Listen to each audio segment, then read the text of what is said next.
வணக்கம். சண்டே நிகழ்ச்சி சார்பாக மன்மத ஆண்டு புத்தாண்டு வாழ்த்துக்கள். குழந்தைங்களுக்கும் மாணவர்களுக்கும் எல்லாருக்குமே கடைசி பரீட்சை முடிஞ்ச உடனே அப்பாடா இதோட முடிஞ்சது அப்படின்னு சொல்லிட்டு புக்ஸ் எல்லாம் தூக்கி போட்டுட்டு ஒரே சந்தோஷமாக இருக்கீங்க அப்படின்றது தெரியும். காலையில் எந்திரிக்க வேண்டாம், ஹோம்ஒர்க் பண்ண வேண்டாம், படிக்க வேண்டாம், இத்தனை நிறைய வேண்டாக்கள் இருக்கிற இந்த சம்மர் ஹாலிடேஸ் ஜாலியான ஒரு ஹாலிடேஸ். தாத்தா பாட்டி அத்தை மாமா அப்படின்னு சொல்லிட்டு அவங்களுடைய வீட்டுக்கு போகலாம், ஊருக்கு போகலாம், அங்கே வந்து புதிய புதிய ஃப்ரெண்ட்ஸ் எல்லாத்தையும் பார்க்கலாம். அதுக்கப்புறம் அப்பா அம்மா எங்கேயாவது சம்மர் டூர் கூட்டிகிட்டு போனாங்கன்னா அந்த ஜாலியாக எல்லாத்தையும் சுற்றிட்டு வரலாம். ஆனால் ஒரு 10-15 வருஷமாக இதனுடைய நிலை மாறிக்கிட்டே வருது. சம்மரில் வந்து குழந்தைங்கள்லாம் எப்படி அவங்களுடைய டைம் ஸ்பெண்ட் பண்ணுறாங்க அப்படின்ற ஒரு நிலை மாறிக்கிட்டே வருது. எங்கே பார்த்தாலும் சம்மர் கேம்ப்ஸ், நாங்கள் வந்து ஆர்ட் சொல்லி கொடுக்குறோம், கிராஃப்ட் சொல்லி கொடுக்குறோம், இல்லைன்னா ஃபுட்பால் சொல்லி கொடுக்குறோம், ஸ்பெஷல் கிளாஸஸ் அப்படின்ற மாதிரி எல்லாமே வந்து நம்ம நிறைய போஸ்டர்ஸ் எல்லாம் பார்த்துட்ருக்கோம். பெற்றோர்களும் என்ன பண்ணுறாங்கன்னா ஸ்கூல் முடித்த உடனே குழந்தைங்கள அந்த சம்மர் கிளாஸஸ்குள்ளே சேர்த்துறாங்க. ஸோ இப்போ உங்களுக்கு புரிஞ்சிருக்கும் நம்ம எதை பற்றி பேச போகிறோம் அப்படின்னு சொல்லிட்டு. ஸோ நம்ம வந்து கோடைகால விடுமுறை வகுப்புகளை பற்றி பேசிகிட்டு இருக்கோம். இந்த கோடைகால விடுமுறை வகுப்புகள் விடுதலையா இல்லை வேதனையா அப்படின்றத பற்றி தான் இன்றைக்கி நம்ம பேச போகிறோம். விடுதலை அப்படின்னு பேசுகிறதுக்காக பேராசிரியை தமிழரசி வந்திருக்காங்க, ஜெகதீஸ்வரி வந்திருக்காங்க. இல்லை இந்த வகுப்புகள் எல்லாம் ரொம்ப வேதனை அப்படின்னு அடித்து பேசுறதுக்காக தாமரை கண்ணன் வந்திருக்காங்க, விக்ரம் எஸ் வைத்யா. ஸோ இந்த கிளிப்பிங்ஸ் பார்த்த உடனே என்னதான் இருந்தாலும் நம்மளுடைய சைல்ட்ஹுட்டுக்கு போயிருப்போம் இல்லைங்களா? பெற்றோர்கள்கிட்ட முதல்ல ஒரு கேள்வி கேட்கணும் அப்படின்னு நினைக்கிறேன். உங்களுடைய சம்மர் ஹாலிடேஸை, இந்த ஹாலிடேஸை என்னால் மறக்கவே முடியாது அப்படின்ற ஒரு விஷயத்தை ஏதாவது சொல்லுங்களேன். பக்கத்து ஊரில் இருக்கிற திருவிழாவுக்கு கூட்டிகிட்டு போயிருக்கிறாங்க, காஞ்சிபுரம். அங்கே 10 நாள் திருவிழா நடக்கும். என்னுடைய உறவினர் வீட்டில் தங்கியிருந்து கோயிலுக்கு போயிட்டு இல்லை வேறு எங்கன்னா மார்க்கெட்லாம் கூட்டிகிட்டு போவோம். அப்படி தான் ஃப்ரெண்ட்ஸோடு இருந்தது தான் ரொம்ப நல்லா ஜாலியாக இருக்கும். எல்லா ஃப்ரெண்ட்ஸையும் பார்க்கலாம், எல்லா ஃப்ரெண்ட்ஸும் சேர்ந்து எங்கே வேறு ஸ்கூல்ஸில் இருந்தால் கூட எல்லாரும் சேர்ந்து நாங்கள் விளையாடுவோம். அந்த நாட்களை எங்களால் மறக்கவே முடியாது. எங்களோட ஊர் பார்த்திங்கன்னா சுசீந்திரம். அந்த திருவிழாவை நாங்கள் மிஸ் பண்ணவே மாட்டோம். எவ்ரி இயர் நாங்கள் அந்த திருவிழாவுக்கு போயிடுவோம். எங்கள் அப்பா ஊர் ஆற்காடு. அங்கே போய் எல்லாம் எங்கள் சொந்தக்காரங்களோட ஜாலியாக இருப்போம். ஆறு இருக்கும், அதில் போய் விளையாடுவோம். அது எங்களுக்கு ரொம்ப பிடிக்கும். அதான் எங்களுக்கு ஜாலி. லீவ் வந்த உடனே அங்கே போயிடுவோம். கோடை காலம்னா அந்த ஆறு தான் ஞாபகம் வரும். மெமரிஸ்ன்னு சொல்ல பார்த்தீங்கன்னா நிறைய அந்த சின்ன சின்ன விஷயங்கள்லாம் இருக்கும். அந்த பனை மரத்தில் ஏறி பணம் இதை இறக்குறது, அப்புறம் அந்த பணம் இதை வச்சுட்டு அந்த வண்டி மாதிரி செஞ்சு விளையாடுறது, அப்புறம் மாங்காய் திருடி சாப்பிட்றது, இது மாதிரி விஷயங்கள் தான் ஃபன் ஆக்சுவலாக. பட் ஸ்பெசிஃபிக்காக எந்த ஏஜ் ஞாபகம் இல்லை. பட் ஜென்ரலாக these are things we do normally. புதைமணல்னு சொல்லி அங்கே பக்கத்தில் இருக்குது, காவிரி ஆற்றுக்கு பக்கத்தில் இருக்குது. ஓகே, அதில் கண்ணுக்கு நேரம் ஒரு குழந்தை வந்து புதைமணலுக்குள்ளார ஓடிச்சுன்னு சொல்லி எல்லாரும் ஓடி போய் பிடிச்சி அதை காப்பாற்றினதை பார்த்துருக்கேன் நான். பெங்களூரில் வந்து இந்த பால விகாஸ் அப்படின்ற கிளாஸஸ் நடந்துருந்து அங்கே வந்து ஏதோ கற்றுக்குறோம், கிளே மாடலிங், அந்த மாதிரி நிறையா ஆக்டிவிட்டீஸ் எல்லாம் இருக்கும். But we are more interested in that juice ஏதாவது தருவாளா டேஸ்டியாக சைல்டு இது பிஹேவியர். எங்கள் குலதெய்வ கோயில் பச்சேரியில் அங்கே வந்து இந்த பட்டாசு வெடிக்கிறது, தேர் வர்றது, டான்ஸ் ஆகி வர்றதெல்லாம் எனக்கு ரொம்ப மறக்க முடியாத ஒரு நிகழ்ச்சி. ஒரு வருடம் மட்டும் அண்ணாவோட ஒரு மலையேற்றம் ஒன்று கூப்பிட்டு போனாங்க, ஒரு வருஷம் மட்டும். அது வந்து அரலோய்மொழி பக்கம் இருக்கிற சக்கரகிரி அப்படிங்கிற ஒரு மலை. அது வரைக்கும் நான் மலையேற்றங்கள்லாம் அதிகமாக போனதில்லை. ஸோ அந்த சம்மர் வந்து எனக்கு ரொம்ப மறக்க முடியாத ஒரு சம்மராக இருந்தது. ஏன்னா மலைகள் மேலே அந்த மேக முகடுகள்லாம் அப்படியே போகும், அதுக்கு மேலே இருந்தால் கண்ணு தெரியாதோன்னு நினச்சோம். ஆனால் அந்த சமயம் நாங்கள் மேலே போய் நிற்கும் போது நம்மளை சுற்றி அந்த மேகமூட்டங்கள் இருந்தது. அது வந்து ஒரு வித்தியாசமான ஒரு அனுபவமாக எனக்கு அது தெரிஞ்சது. கேம்புக்கெல்லாம் வெளியில் போன மாதிரி எதுவும் ஞாபகம் இல்லை. அப்போ அந்தளவுக்கு வசதி கிடையாது. ஃப்ரெண்ட்ஸோடு இருக்கிறது மட்டும்தான் லைஃப், வேறு எதுவும் லைஃபே கிடையாது. அப்போ காலையில் ஆரம்பித்தா நைட்டு தான் வருவோம்.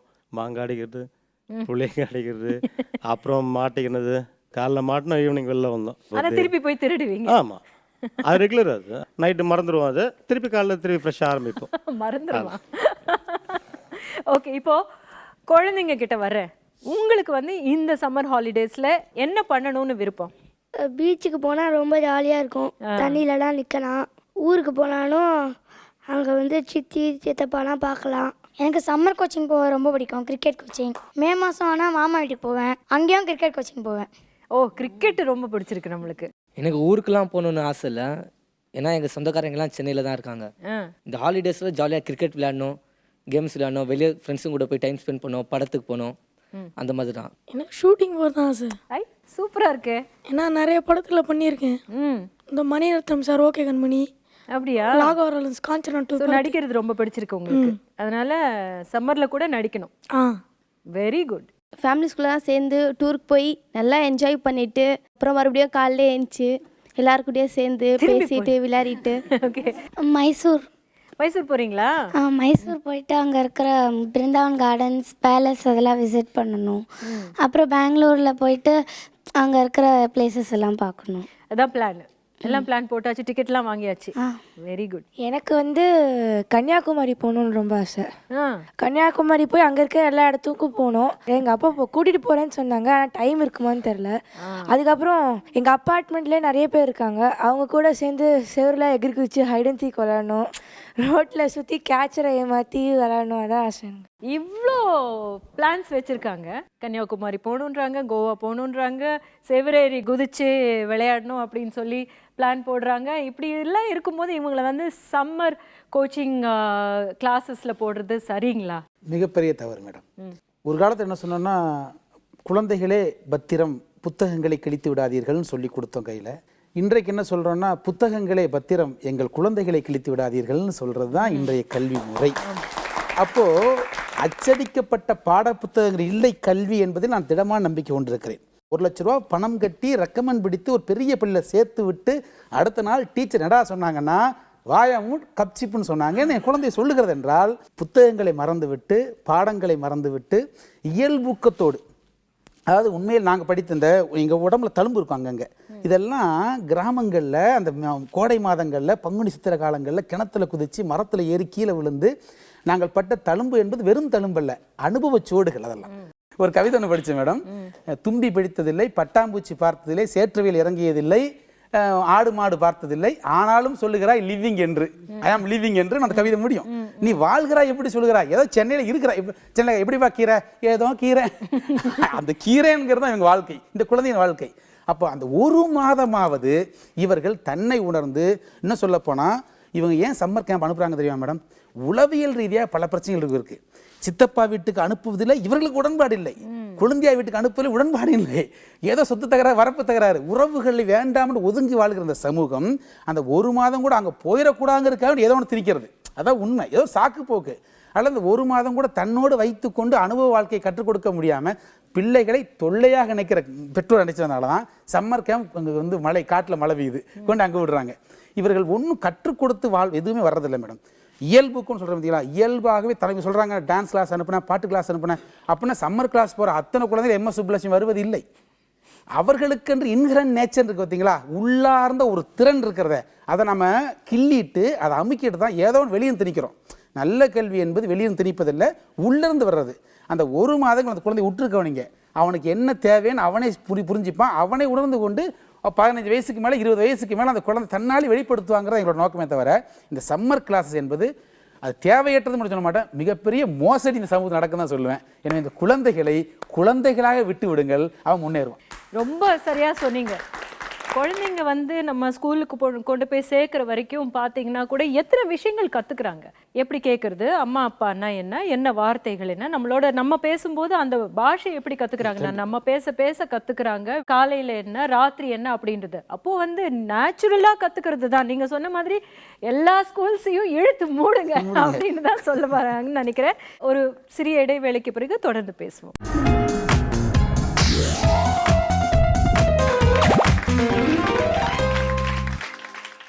Welcome back to Sunday. கோடைகால விடுமுறை வகுப்புகள் விடுதலையா வேதனையா அப்படின்றத பற்றி பேசிகிட்டு இருக்கோம். இங்கே நிறைய குழந்தைங்க வந்திருக்காங்க இன்றைக்கி பேசுகிறதுக்காக. முதல்ல அந்த குழந்தைங்க கிட்ட நம்ம பேசுவோம். இப்போ வந்து நீங்கள் ஸ்கூலுக்கு போகும்போது அம்மா வெரைட்டியாக சமைச்சு வச்சு கொடுத்து அனுப்புவாங்க இல்லையா, டெய்லி இது அது அப்படின்னு சொல்லிட்டு. பட் சம்மரில் நீங்கள் எந்த மாதிரியெல்லாம் சாப்பிடணும்னு விரும்புகிறீங்க? டெய்லி காலையில் ஸ்கூலுக்கு போகும்போது வீட்டிலேயே டிஃபன் சாப்பிட்டுடுவோம், மற்ற லஞ்சும் வீட்டிலே கட்டி கொடுத்துருவாங்க. அதனால இந்த லீவ் இருக்கும்போது ஃப்ரெண்ட்ஸும் கூட வெளியே போய் இந்த சாட் ஐட்டம்ஸு, ஃப்ரைட் ரைஸு, இந்த மாதிரி. அம்மா கை சாப்பாடு வேண்டாம்? அம்மா கை சாப்பாடு பிடிக்கும், ஆனால் டெய்லி அதுதான் சாப்பிட்டுன்னு இருக்கும்.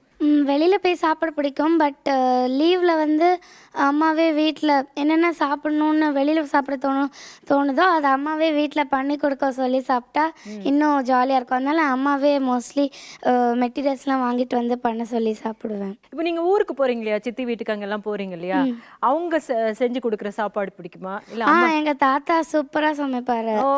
அம்மா கூட நல்லா சமைக்க மாட்டாங்க, தாத்தா தான் சூப்பர். யாருமே என் ஃபேமிலியில் பெஸ்ட்டு சமையல் அவர் தான்.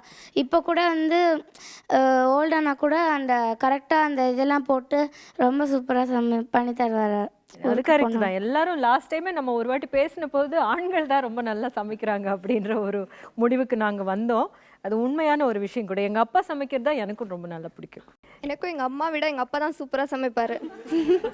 மொத்தத்தில் வீட்டில் எல்லாரும் அப்பாக்கள் தான் சமைச்சிட்டு இருக்காங்க. எங்கள் அப்பா வந்து சமைச்சா பாதிக்காய் வேகவே வேகாது, நல்லா டேஸ்ட் நல்லா இருக்கும், எனக்கு கருக்குன்னு இருக்கும். சாம்பாரில் அன்றைக்கி வந்து ஒரு நாள் ஸ்ப்ரவுட்ஸ் எல்லாம் போட்டு என்னமோ பண்ணி கொடுத்தாரு, சாப்பிட்ற மாதிரி இருந்தது, ஆனால் எனக்கு பிடிக்கல. ஸோ இந்த சம்மர் டேஸில் வந்து என்ன எதிர்பார்க்குறீங்க? அம்மா சாப்பாடு சாப்பிடணும்னு நினைக்கிறீங்களா? எனக்கு ஹோட்டல்லையும் சாப்பிடணும்னு பிடிக்கும், அம்மா சாப்பாடும் பிடிக்கும். அம்மா சாப்பாடுனா எங்கள் அன்றைக்கி அங்கே ஒரு நாள் எங்கள் அம்மா வெஜ் மஞ்சூரியன் பண்ணி கொடுத்தாங்க, சூப்பராக இருந்தது. ஆனால் அது பண்ணுறது ரொம்ப கஷ்டம், அதனால் எங்கள் அம்மாவுக்கு டைம் இல்லைன்னு பண்ணி கொடுக்க மாட்டாங்க. அதனால் நாங்கள் ஃப்ரெண்ட்ஸ் எல்லாமோட சேர்ந்து கடைக்கெல்லாம் போய் சேர்ந்து காசு போட்டு சாப்பிட்டு வரோம். அதுவும் எனக்கு ரொம்ப பிடிக்கும், ஜாலியாக என்ஜாய் பண்ணுவேன். எங்கள் அம்மா சமையல் செய்கிற நாக்கு அடிமை, சூப்பராக செய்வாங்க எங்கள் அம்மா. ஸோ அப்புறமா வந்து நீங்கள் தாத்தா ஊருக்கு அங்கெல்லாம் போயிட்டீங்கன்னா அம்மாவுடைய சாப்பாடு கிடைக்காதுல்ல, அது பரவாயில்லையா? அது ரொம்ப கஷ்டம். அதனால நான் அம்மாவை தான் செய்ய சொல்லுவேன். அம்மா கூட்டிகிட்டு போயிடுவீங்க சமைக்கிறதுக்கு? எங்கள் வீட்லேயும் ஜென்ரலி எங்கள் அப்பா தான் நல்லா குக் பண்ணுவார் என்னை பொறுத்த வரைக்கும்.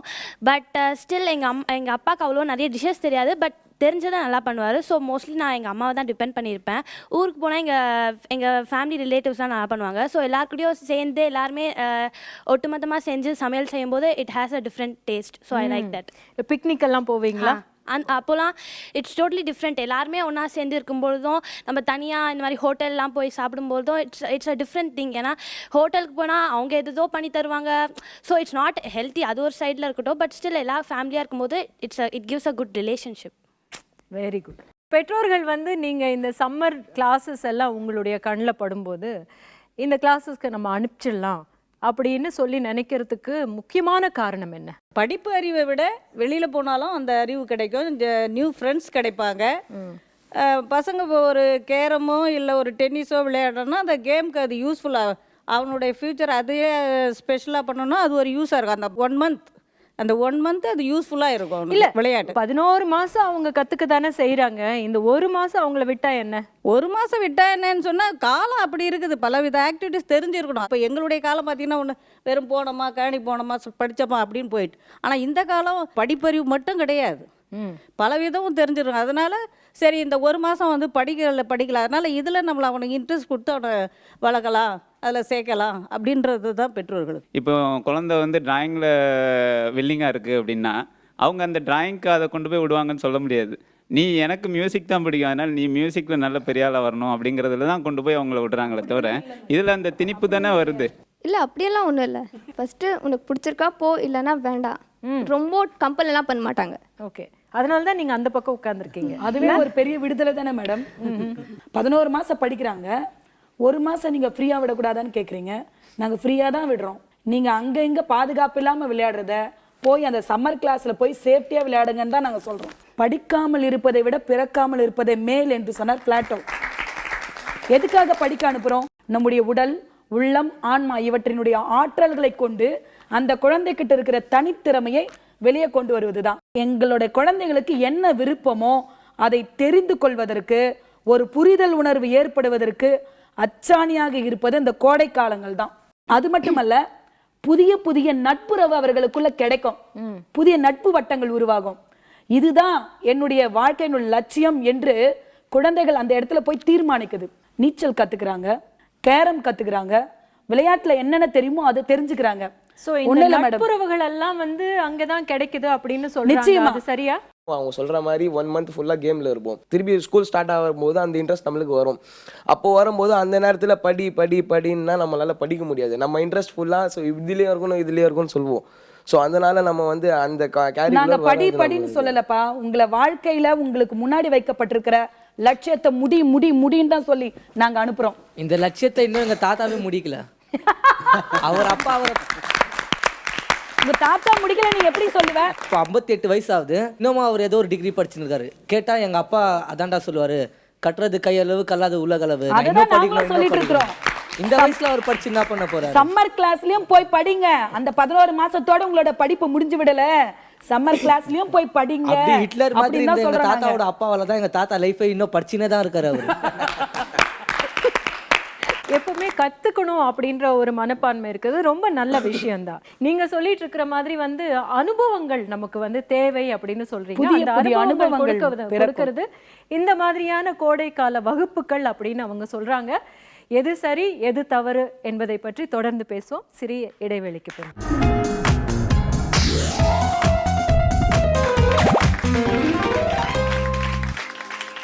Welcome to Sunday.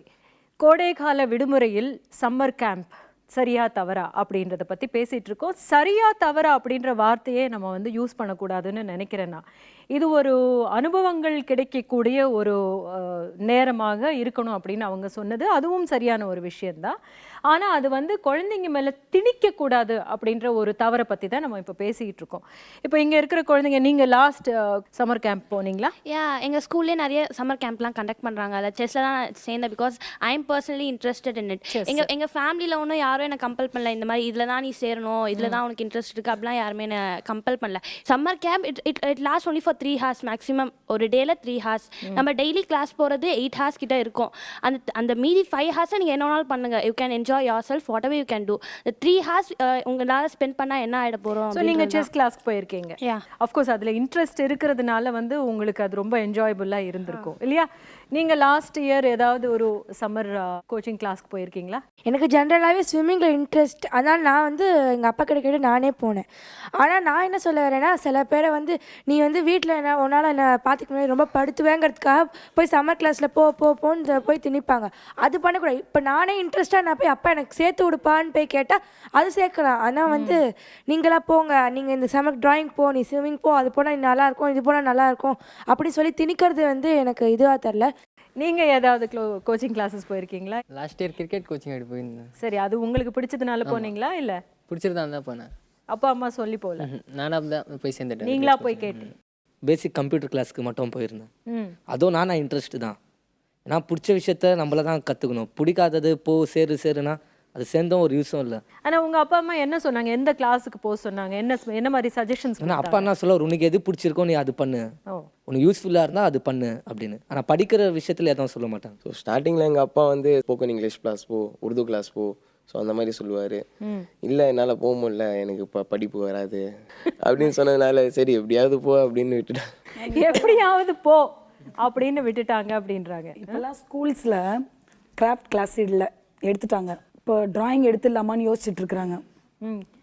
மாரல்ஸ் கிளாஸே கிடையாது, நீதிநெறி வகுப்புகளே கிடையாது. ஆனால் இப்போது இந்த சம்மரில் என்ன பண்ணுறாங்கன்னா, சர்ச்சஸில் விபிஎஸ்ன்னு ஒன்று வைக்கிறாங்க, இந்த விடுமுறை கால வேதாகம வகுப்புகள் அப்படின்னு சொல்லிட்டு. இதனுடைய மெயின் டார்கெட்டே என்னன்னா, பிள்ளைகளுக்கு குழந்தை பருவத்திலிருந்தே நல்ல நீதி நெறிகளை கற்றுத்தந்து ஒரு நல்ல ஒரு மனிதனாக அவனை வளர்த்தெடுக்க வேண்டும் என்கிற ஒரு டார்கெட்டு தான் வைக்கப்பட்டிருக்கு. ஸ்கூல் எஜுகேஷன்ல அது இல்ல தவறிட்டாங்க. என்ன சொல்றீங்க? வருஷத்துல ஒரே ஒரு மாசம் நீங்க சொல்லி கொடுக்குற வேல்யூ வந்து வாழ்க்கை ஃபுல்லா வந்துருமா? வருது. அங்க விடுபட்டு போனதை நாங்க இங்க பிடிச்சிடுறோம்.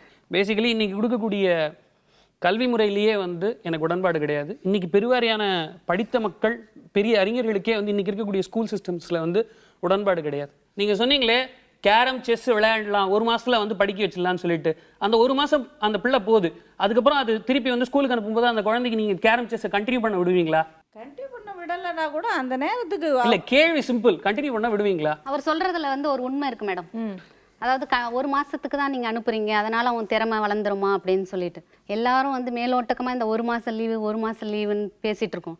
ஆனா எத்தனை குழந்தைகளுக்கு விடுமுறை கிடைக்குது, எத்தனை அம்மாவுக்கு விடுமுறை கிடைக்குது, எத்தனை அப்பாவுக்கு விடுமுறை கிடைக்குது. அவங்களுடைய வேலைக்கு போறாங்க. இப்போ வேலைக்கு போகும்பொழுது அந்த குழந்தைய வந்து ஏதாவது ஒரு இடத்துல வந்து அனுப்பணும் பாதுகாப்பா. இப்போ உறவினர்களே இல்லாத சூழ்நிலையில யார் பார்த்துப்பா? அந்த குழந்தைங்கள. இப்போ ஆசிரியரா இருக்கிறோம், நமக்கு விடுமுறை கிடைக்கும். ஆசிரியரா இருக்கிறோம், விடுமுறை கிடைக்கும். விடுமுறை கிடைக்காதவங்க இதெல்லாம் அவங்க சொல்லக்கூடிய காரணங்கள். ஏன் கிளாஸ்க்கு அனுப்புறோம்னு சொல்லிட்டு இதுலயே தெரிஞ்சது கிளாஸ் வந்து கிளாஸ்காண்டி அவங்க அனுப்பல, வேற காரணங்களுக்காண்டி கிளாஸ்க்கு அனுப்புறாங்க. எங்க ஜெனரேஷன் வேற போதுமா. அடுத்தது என் பிள்ளையுடைய ஜென்ரேஷன் வேற, என் பேரனுடைய ஜென்ரேஷன் வேற. இப்போ எனக்கு தெரிஞ்சதை விட என் பிள்ளை நிறைய படிச்சிருப்பான், என் பிள்ளையை விட என் பிள்ளைக்கு பிறக்க போகிற குழந்தை நிறைய படித்து நல்லா வளருவான். எங்களுடைய விருப்பம் அதுதான், அதுக்காக தான் நாங்கள் அனுப்புறது. அதே மாதிரி ஒரு கம்ப்யூட்டர் போய் உட்காருது, எனக்கு கம்ப்யூட்டர் தெரியாது, எனக்கு ஒரு கோலம் தான் போட தெரியும். அதே என் மருமகளோ என் பொண்ணோ போனால் கம்ப்யூட்டரில் உட்காருவாங்க. அதே என் பேர பிள்ளைங்க போச்சு நின்றுச்சுங்கன்னா நெட்டில் சேட்டலைட் வர போய் நிற்கும். இன்றைக்கி விண்வெளி வர போகுது ஒரு குழந்தை அப்படின்னா அந்த நாலேஜ் இருக்கனால தான் நான் இப்போ போகிறேன், செவ்வாய் கிரகத்துக்கு போகிறேன்னு சொல்கிற அளவுக்கு இருக்குன்னா ஒரு குழந்தை. அப்போ அந்த குழந்தைக்கு அந்த மாதிரிலாம் விட்டனால தான் இன்றைக்கி அது பேசுது. 24 மணி நேரமும் உங்கள் குழந்தையை நீங்கள் கண்காணிப்பதை நிறுத்துங்கள், தானாக வளருவார்கள். ஸ்விம்மிங் கிளாஸ் போகும்போது மொத்த குடும்பமும் போவாங்க. ஒரு கார்ல 4 பேர், அம்மா அப்பா குழந்தை, 2 குழந்தை இருக்கும், 2வது குழந்தை விட்டு இருக்கும், பேரண்ட்ஸ் சொல்லிட்டு இருக்கும், அதை அள்ளிட்டு போறது. அப்படிதான் கூட தான் போய் ஆகணும் நாங்க. இல்ல மேம், கண்காணிப்பு இல்லாம வளர்ந்த குழந்தை அதிக அறிவோட வளரக்கூடிய பாசிபிலிட்டிஸ் ஜாஸ்தி. 24 மணி நேரம் அந்த குழந்தைய நீங்க மானிட்டர்லயே வச்சுட்டு இருந்தீங்கன்னு வச்சுக்கல, கிளாஸ் அனுப்பிடுவாங்க. அன்னைக்கு கிளாஸ்க்கு வந்து கூட போக முடியலன்னு வச்சுங்களேன், ஃபோன் பண்ணி கேட்பாங்க, வந்துருச்சா, படிச்சுட்டு இருக்காளா, என்ன பண்ணிட்டு இருக்கா அப்படின்ட்டு. ஒரு 24 hours ஒரு லேப் ரேட் மாதிரி அந்த குழந்தைய ட்ரீட் பண்ணாதீங்க. குழந்தைய சுதந்திரமா விடுங்க. வேல்யூன்ற விஷயம் புரியணும்னா குழந்தை தன்னை உணரணும். ஃபர்ஸ்ட் குழந்தை தன்னை சுய உணர்வதற்காக தாங்க அந்த சம்மர் கிளாसेस தேவைன்னு நாங்க சொல்றோம். தன்னை உணர்வதற்கு சம்மர்ல கிளாसेस தேவை இல்ல, சம்மர் மட்டும் தான் தேவை. கிடையாது சம்மர் மட்டும் தான் தேவை. சம்மரும் தேவை இருக்கு, நமக்கு வந்து விடுதலையும் தேவை இருக்கு. விடுதலை யாருக்கு தேவை அப்படின்றத பத்தி நம்ம தொடர்ந்து பேசுவோம் சிறிய இடைவேளைக்கு பிறகு.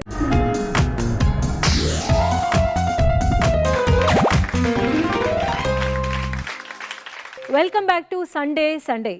குழந்தைகளை கத்திரிச்சு செதுக்கப்பட்ட குரோட்டன்ஸ்களாக வளர்க்குறோமா இல்லை ஆலமரமாக தானாக வளர விடுறோமா அப்படின்றது தான் இப்போ முக்கியமான ஒரு கருத்தாக தெரிந்து கொள்ள வேண்டிய விஷயமாக இருக்கிறது.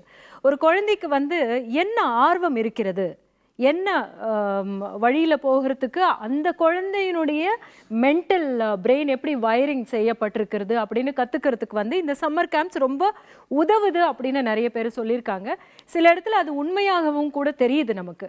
But at the same time என்ன சொல்கிறாங்கன்னா, இப்போ வந்து ரொம்ப தமாஷுக்கு சொல்ல வந்தாலும் கூட இல்லை, சம்மர் கேம்ப்ஸ் வேண்டாம், அதெல்லாம் வேதனை அப்படின்னு பேசுகிறதுக்காக யார் உட்காருவீங்க, எங்கே உட்காருவீங்க, இல்லை சம்மர் கேம்ப்ஸ் வேணும் தேவை அப்படின்னு பேசுறதுக்காக எங்கெல்லாம் உட்காருவீங்கன்னு சொன்னால் எல்லா குழந்தைங்களும் அங்கே போய் உட்காந்துட்டாங்களாம். அப்புறம் கெஞ்சி கூத்தாடி ஒரு 2-3 பேர் இங்கே உட்கார வச்சுருக்காங்க. ஸோ இதுலேயே என்ன தெரியுதுன்னா, அந்த குழந்தைங்களுடைய மனநிலை எப்படி இருக்குது அப்படின்றது, அதாவது அவங்களுடைய போக்கில் போக விட்டுட்டு அவங்களுக்கு என்ன தேவை இருக்குன்னு நம்ம கற்றுக்கணும் அப்படின்னு சொல்லி நினைக்கிறாங்க. நீங்கள் என்னமோ சொல்ல வந்தீங்க? ராஜா விட்டு பிள்ளைன்னு வீட்டில் வச்சுருக்க மாட்டாங்க, போருக்கும் போகணும். அதே டயத்தில் ஒரு குரு கிட்ட போய் குருவாசம்னு சொல்லி இருக்கணும். ராஜ உடையும் அணியணும், காவி உடையும் அணியணும், ரெண்டும் சேர்ந்து செய்யணும்னு தான் பிள்ளைங்களை வந்துட்டு அந்த இதுவும் கற்றுக் கொடுப்பாங்க, இந்த இதுவும் கற்றுக் கொடுப்பாங்க. ஒரு குரு கிட்ட போய் பிள்ளைங்க சாப்பிட்டுச்சுன்னா கற்றுக்கிட்டே இருக்குங்களாம் எல்லாம் வில்வித்தையெல்லாம். அந்த குழந்தைக்கு வந்துட்டு குரு வந்து வேப்பெண்ணெய் ஊற்றி தான் சாப்பாடு கொடுப்பாராம், நெய் ஊற்றி கொடுக்க மாட்டாராம். குழந்தைங்களுக்கு தெரியாதான் அது வேப்பெண்ணெய்ன்னு. அப்போ அதுங்க அந்த கற்றுக்கிட்டு இருக்கிற வித்தைகள்னால தெரியாது.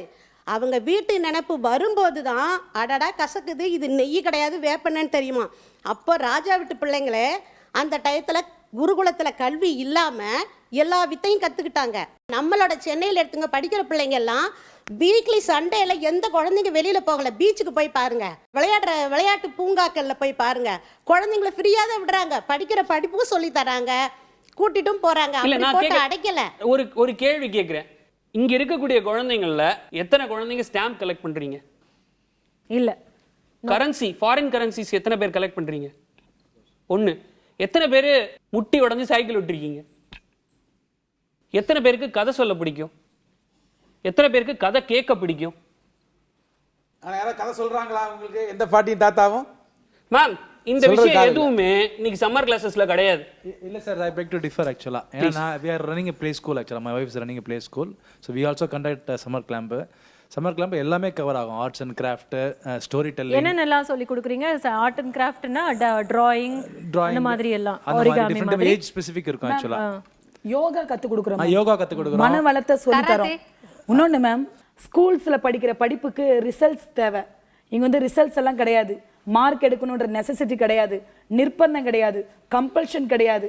அதனால இது வந்து விடுதலை தான். யோகா கிளாஸ்லயுமே நான் சொல்லி கொடுத்த போஸ்டர்ஸ்லாம் 5 கரெக்டா வருதா? அந்த பிள்ளைக்கு அதனால எவ்வளவு வேல்யூ? நீங்க வரலன்னு எப்படி சொல்றீங்க? நான் பாத்திருக்கேன் மேடம். அப்ப நாங்க பாத்துக்கிறோமே வருது. மட்டும் எடை போட்டு கூடாது. சம்மர் கேம்ப்ல அந்த அசஸ்மென்ட்ல யாரும் பண்றது இல்ல. சம்மர் கேம்ப்ல யாரும் அந்த அசஸ்மென்ட்ல பண்றது இல்ல. சம்மர் கேம்ப்ல அசஸ்மென்ட் பத்தி அதாவது சம்மர் கேம்ப்ல நீங்க அசஸ்மென்ட் பண்றது இல்ல, பேரண்ட்ஸ் அசஸ் பண்றாங்க. பக்கத்துல இருக்க குழந்தை வந்து இன்னைக்கு ஸ்விம்மிங் போன குழந்தைங்களுக்கு தெரியும், பிரஸ்ட் ஸ்ட்ரோக் வந்து ஒரு குழந்தைக்கு 10 நாள்ல வரும். பிரஸ்ட் ஸ்ட்ரோக் தான் ஃபர்ஸ்ட் ஸ்விம்மிங் போனா கத்து கொடுப்பாங்க.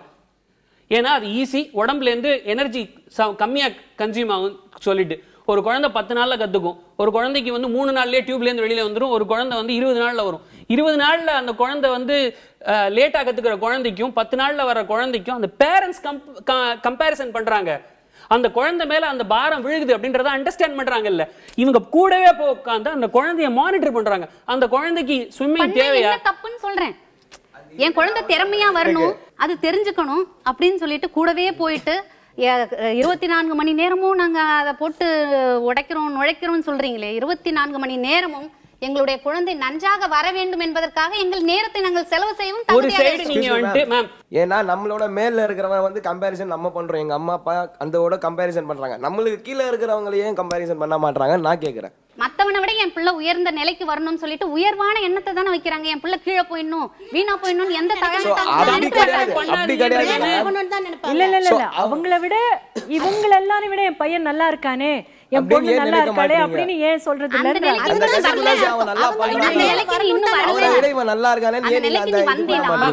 அதே மாதிரி பிள்ளை பரவாயில்ல, பக்கத்து வீட்டு பையனை பிள்ளை என் பிள்ளை ஒழுக்கமா இருக்கிறான், நல்லா இருக்கிறான், எல்லாத்துலயும் திறமையா இருக்கிறான்னு சொல்லுவாங்க. அந்த நிலையை நீங்க வந்து அடையணும். மேம் இதுலயே ஒரு ரெட்டை நிலை இருக்கு. ஃபர்ஸ்ட் வந்து என்ன சொல்றாங்க, எனக்கு ஆபீஸ் இருக்கு, இந்த குழந்தைய எங்க விடுறதுன்னு தெரியல அப்படின்றாங்க. இன்னொரு சைடு என்ன சொல்றாங்க, 24 hours குழந்தைய மானிட்டர் பண்றதுல என்ன தப்புன்றாங்க. இதுல எது உண்மை? சொல்றாங்க அதுக்காக நான் வேலைக்கு போறேன், என்னால பார்க்க முடியல, கூட்டு போய் விடுறேன். வீட்ல இருக்கிற பேரண்ட்ஸ் கூட்டு போறாங்க, கூட இருக்கிறாங்க. இதுல என்ன தப்புன்னு சொல்ல வரேன். எப்பவுமே குழந்தைங்களை நம்ம கண்காணிச்சுக்கிட்டே இருக்கணுமா? எப்பவுமே குழந்தைங்க மேல ஒரு அசஸ்மெண்ட் அப்படின்ற ஒரு பார்வை இருந்துகிட்டே இருக்கணுமா? அந்த குழந்தைக்கு ஒரு பரீட்சை, ஒவ்வொரு நாளும் ஒரு பரீட்சை வந்து பெற்றோர்கள் வைக்கணுமா? கூடாது அப்படின்றது தான். ஆனா இந்த கூடாது அப்படின்ற பதில வந்து எத்தனை பெற்றோர்கள் ஏத்துக்கிறாங்க? ஸ்கூல்ல விட்டா அந்த கேம்ஸ்ல கரெக்டா போயிட்டு கரெக்டா வரான். இருக்கிற சூழ்நிலை சரியில்லை, குழந்தைக்கு நாங்க தான் பத்திரமா பார்த்துக்கணும். பையனை கூட விடுங்க, இந்த காலத்துல நம்ம நியூஸ் பேப்பரை படிக்கிறோம். 2 வயசு குழந்தையும் விடுறது இல்ல, 70 வயசு கிழவியும் விடுறது இல்ல. அந்த மாதிரியான ஒரு சமுதாயமா இருக்கு. அதனாலதான் என் குழந்தை மேல நான் அக்கறை கொண்டு நான் எடுக்கிற முயற்சிகளை நீங்க ஏன் நெகட்டிவ் தாட்ஸோட பாக்குறீங்க நாங்க கேட்கறோம். அந்த கேம்ப் போனா செஸ்ஸா, அந்த கேம்ப் போனாதான் ஹாக்கியா, மற்றபடி எல்லாமேவா? அதுல போனா மட்டும் தான் அவங்க பிரைட் ஆகுறாங்களா? ஆமா, ஸ்கூல் படிக்கும்போது அதுக்கான நேரம் ஒதுக்கப்படுறதில்லையே. நீங்க திணிக்காதீங்க, அதுக்கான நேரம் நீங்க திணிக்காதீங்க, விருப்பப்பட்ட அனுப்பாதீங்க. பிள்ளைங்க ஸ்கூலுக்கே போல ஒரு மாசம் விளையாடுங்க, ஃப்ரீயா இருங்க, புக் தூக்கி போடுங்க. ஸ்கூலுக்கு அனுப்புறீங்களா இல்லையா? ஆமா ஸ்கூலுக்கு அனுப்புறோம். 11 மாசம் அவங்க நம்ம கண்ட்ரோல்ல அவங்க இருந்தாங்க, ஒரு மாசம் அவங்கள ஃப்ரீயா விடுங்களா? எங்க விடணும்னு தான் கேக்குறோம். இது அந்த குழந்தையை கேட்க வேண்டிய விஷயம்ன்ற நீங்க சொல்ல வரது எங்களுக்கு புரியுது, நாங்க சொல்ல வரது உங்களுக்கு புரியலையா? எல்லா பேரண்ட்ஸும் வந்து அட்வர்டைஸ்மெண்ட் போடும்போது நாங்கள் வந்து ஏசி ப்ரொவைட் பண்ணுறோம், ஏசி போட்டு பாதுகாப்பாக வைக்கிறோம், 4 செவத்துக்குள்ளே ரொம்ப ஹைஜீனாக பண்ணுறோம் அப்படின்னு சொல்லி அந்த அட்வர்டைஸ்மெண்ட்லாம் பார்த்து நம்ம பசங்கள்லாம் நல்லா இருப்பாங்கன்னு சொல்லிட்டு அதில் போய் தள்ளுறாங்க. இதே பசங்களை போய் ரோட்டில் அந்த வெயிலில் கிரிக்கெட் விளையாட சொன்னால், அம்மா என்னம்மா இது இவ்வளோ வெயிலாக இருக்குது, நான் எப்படிமா விளையாடுவேன்னு கேட்பாங்க. அதுக்கு தான் சம்மர் கிளாஸ் அனுப்பிச்சா நீங்கள் ஏசி ரூம்லேயே இருப்பீங்கன்னு அனுப்புகிறோம். வெயிலில் எப்படி கஷ்டப்படணும், விளையாடணும், வேர்க்கணும், அதெல்லாம் யாருக்குமே தெரியல. ஏசி ரூம்குள்ளே போய் 4 செவத்துக்குள்ளே உட்காந்து ஹைஜீனா நாங்க வந்து பனானா வந்து ஃபோர்க் வச்சு கட் பண்ணி சாப்பிடுறோம் சில பேர் சொல்றாங்க. ரொம்ப சரியாக ஒரு விஷயத்த சொன்னாங்க. வாழைப்பழத்தை வந்து ஃபோர்க் வச்சு கட் பண்ணிட்டு அதையும் கட் பண்ணிடல, அதையும் கத்தியில கட் பண்ணி சாப்பிடணும் எப்படின்றது சொல்லி கொடுக்கறது தான் இந்த சம்மர் கேம்ப்ஸ் அப்படின்னு சொல்லி சொல்றாங்க. அப்புறம் சம்மர்னா என்ன அப்படின்னு தெரியாம போயிடும்ல, வெயிலோடு விளையாடி வெயிலோடு உறவாடி இப்படிப்பட்ட ஒரு வாழ்க்கையை நம்ம வந்து நம்ம குழந்தைங்களுக்கு எப்போ கொடுக்க போறோம்? ஸ்கூலுக்கு போனாங்கன்னா அங்கேயும் நிழல்ல தான் இருக்காங்க, அங்கேயும் விளையாட விடுறதில்ல அப்படின்ற ஒரு முக்கியமான ஒரு கேள்வியை வச்சிருக்காங்க. தொடர்ந்து இதை பற்றி பேசுவோம் சிறிய இடைவெளிக்கு பிறகு.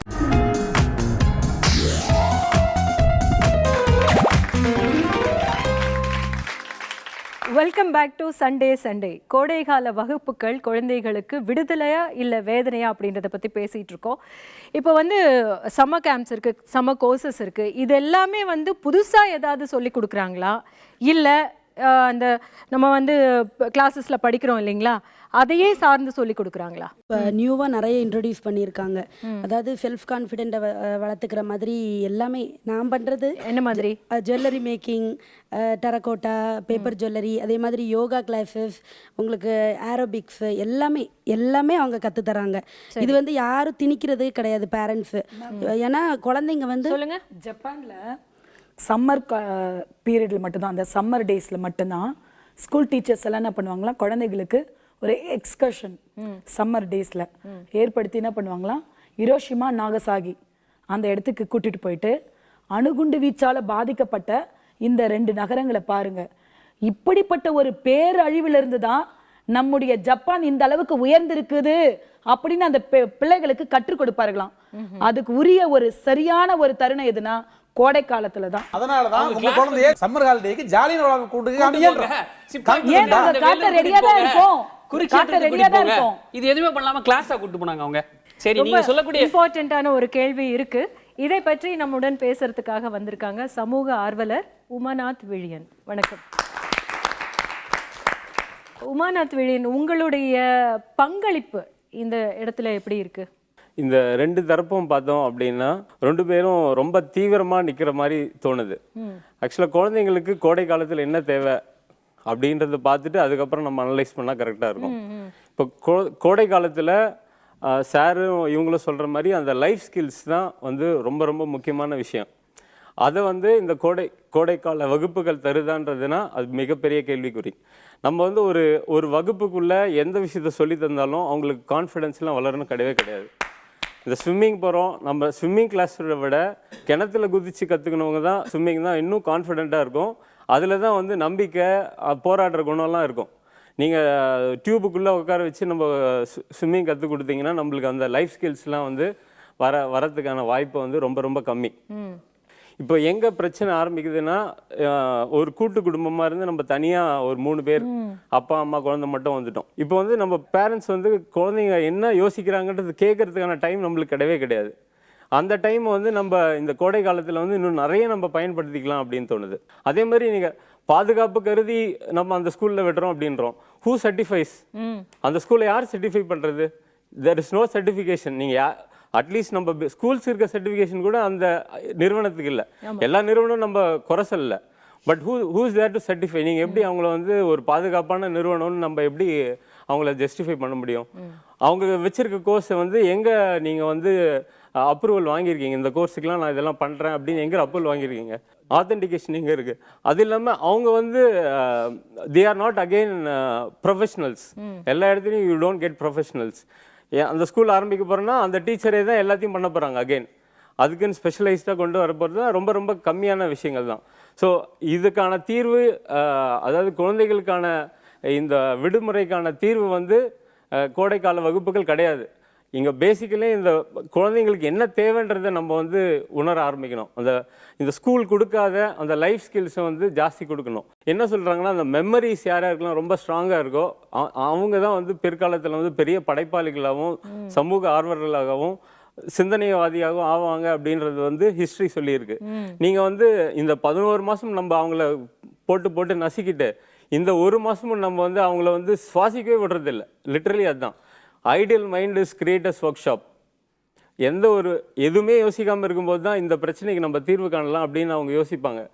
நீங்கள் எல்லாமே 12 மாதம் அவங்களுக்கு தொடர்ந்து எதனா கொடுத்துட்டே டானிக் எதனா கொடுத்துட்டே இருக்கும்போது அவங்களுக்கு யோசிக்கிறதுக்கான அந்த பேசிக்கான அந்த குழந்தை தன்மையை நம்ம வந்து சாகடிச்சிட்டு இருக்கோம்.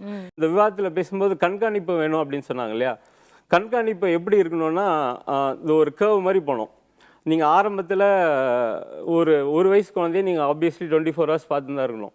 அதே மாதிரி ஒரு 3 வயசு வரைக்கும் வீட்டில் இருக்கும்போது கண்டினியூஸாக பார்த்துட்டு இருக்க போகிறீங்க. ஸோ அந்த குழந்தை வளர அந்த கண்காணிப்போட கர்வ் வந்து கொஞ்சம் பெருசாகிட்டே இருக்கணும். நீங்கள் சொன்ன மாதிரி வந்து ஒரேடியாக நம்ம விட்டுடவும் முடியாது, அதே நேரத்தில் வந்து ஒரேடியாக அவங்கள வந்து பிடிச்சு வச்சுக்கவும் முடியாது. உங்களுடைய குழந்தைங்கள ஒரே ஒரு 5 நிமிஷம் எடுக்க போகுதா, என்ன பண்ணணும்னு நினைக்கிற அப்படின்னு கேளுங்க. அவங்களே நிறைய பேர் சொல்லியிருக்காங்க, நான் அது கற்றுக்க போகிறேன், இதை கற்றுக்க போகிறேன், இந்த கோச்சிங்க்கு போகணும்னு நினைக்கிறேன் அப்படின்னு சொல்லி. ஸோ அவங்க என்ன விரும்புகிறாங்களோ அதை வந்து செய்யறதுக்கான ஒரு கோடை காலமாக இந்த விடுமுறை நாட்களாக அவங்களுக்கு செய்ய விடுங்க. அப்படி செய்ய விடும்போது அதுக்கு கூட நம்ம பிளான் பண்ணுறது, அந்த ப்ராசஸ் ஒன்று சொன்னாங்க இல்லையா, that is very very important. அந்த ப்ராசஸில் எந்த கோச்சிங் போக போகிறேன், என்ன பண்ண போகிறேன் அப்படின்னு நம்ம கூட சேர்ந்து அவங்க பேசும்போது நிறைய ஜோக் பண்ணலாம். இவங்க சொன்ன மாதிரி வந்து வேல்யூஸ் நிறைய கற்றுக் கொடுக்கலாம். அப்புறம் வந்து ஷேரிங், அந்த டைம் ஷேரிங் நிறைய இருக்கும். அதில் அந்த விஷயங்கள் தான் அந்த குழந்தைங்களுக்கு எப்போவுமே ஞாபகம் இருக்கும். நம்ம பெரிய பெரிய கம்ப்யூட்டர் கேம்ஸ் கற்றுக் கொடுக்குறதோ இல்லைன்னா வந்து எவ்வளவோ செலவு பண்ணி ஏதோ ஒரு கேம்புக்கு அனுப்புறதோ வந்து அந்த குழந்தைங்களுக்கு நிச்சயமாக ஞாபகம் இருக்காது. ரொம்ப இம்பார்ட்டண்ட்டாக நல்ல மெமரிஸை நம்ம குழந்தைங்களுக்கு கிடைக்கிற மாதிரி இந்த சம்மரை நம்ம யூஸ் பண்ணிக்குவோம். அடுத்த முறை சந்திக்கிற வரைக்கும் வணக்கம்.